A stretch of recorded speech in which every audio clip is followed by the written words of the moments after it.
बिस्मिल्लाहिर्रहमानिर्रहीम। अस्सलामु अलैकुम प्यारे बच्चों, मैं उम्मीद करती हूँ कि आप और आपके घर वाले अल्लाह ताला के फजलो करम से खैर व आफ़ियत से होंगे। आज हम जनरल नॉलेज की किताब का बाब नंबर 3 खुद को साफ़ सुथरा रखना पढ़ेंगे। खुद को साफ़ सुथरा रखने से हम बहुत सी बीमारियों से बच जाते हैं। अल्लाह ताला साफ़ सुथरा रहने वालों को पसंद फरमाता है। हज़रत मोहम्मद सल्लल्लाहु अलैहि वसल्लम का इरशाद है, सफाई निस्फ ईमान है, यानी कि अगर हम साफ़ सुथरा रहेंगे तो हमारा आधा ईमान मुकम्मल हो जाएगा। साफ़ सुथरा रहने के लिए हमें चाहिए कि हम अपने जिस्म और कपड़ों की सफाई का ख़ास ख्याल रखें, जैसे कि नाखून तराशें, रोज़ाना नहाएं, बैतुल खला के इस्तेमाल के बाद हाथ धोएं वगैरह। जिस्मानी सफाई के साथ साथ हमें अपने इर्द गिर्द के माहौल को भी साफ रखना चाहिए। घर का कूड़ा करकट गलियों में नहीं फेंकना चाहिए। गंदे पानी को जमा नहीं होने देना चाहिए। प्यारे बच्चों, गंदगी से जरासीम पैदा होते हैं जो बहुत सी बीमारियों का सबब बनते हैं। प्यारे बच्चों, सफाई सुथराई से हम तंदुरुस्त रहते हैं। हमें जिस्म की सफाई के साथ साथ कपड़ों की सफाई और इर्द गिर्द की सफाई का भी ख़ास ख्याल रखना चाहिए। जब आप सुबह के वक्त सोकर उठें तो अपने हाथ और चेहरे को धोएं। दांतों को ब्रश या मिसवाक से साफ़ करें। आप सल्लल्लाहु अलैहि वसल्लम वज़ू से पहले मिसवाक किया करते थे, इसलिए हमें भी अपने दांत मिसवाक या ब्रश के साथ साफ़ करने चाहिए। बालों में कंघी करें।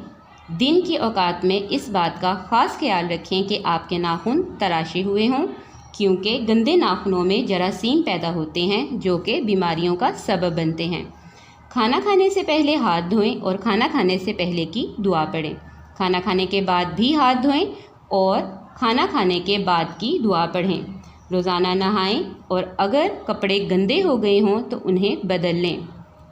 प्यारे बच्चों, अल्लाह ताला खूबसूरत है और ख़ूबसूरत चीज़ों को पसंद फरमाता है, इसलिए हमारे कपड़े हमेशा साफ़ सुथरे होने चाहिए, क्योंकि गंदे कपड़ों में तो नमाज भी नहीं होती। बिस्तर पर जाने से पहले दांत साफ़ करें।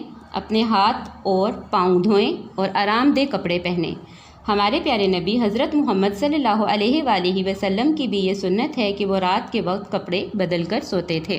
बच्चों, साफ़ सुथरा रहने के लिए हमें अपने जिस्म की सफाई का ख़ास ख्याल रखना चाहिए, क्योंकि जिस्म पर लगे जरासीम बहुत सी बीमारियों का सबब बनते हैं।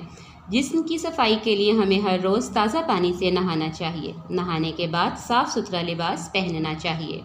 प्यारे बच्चों, जरासीम छोटे छोटे से कीड़े होते हैं जो बीमारियां फैलाते हैं, जैसे कि इसहाल यानी डायरिया एक बीमारी है और हम इस बीमारी का शिकार उस वक्त होते हैं जब गंदे पानी और गंदे हाथों से बनी ग़िज़ा खाते हैं।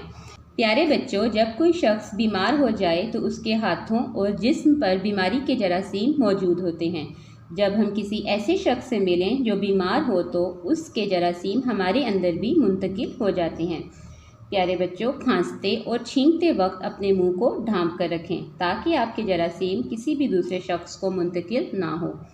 आज की मौजूदा सूरत हाल में कोरोना वायरस एक ऐसी बीमारी है जो कि हाथ मिलाने, छींकने और खांसने से दूसरे शख्स में अपने जरासीम फैला देती है। इसलिए हमें अपने हाथों को बार बार धोना चाहिए। मास्क का इस्तेमाल लाजमी करना चाहिए और लोगों से मुनासिब फासले पर रहना चाहिए। आज के लिए बस इतना ही। अल्लाह हाफिज़।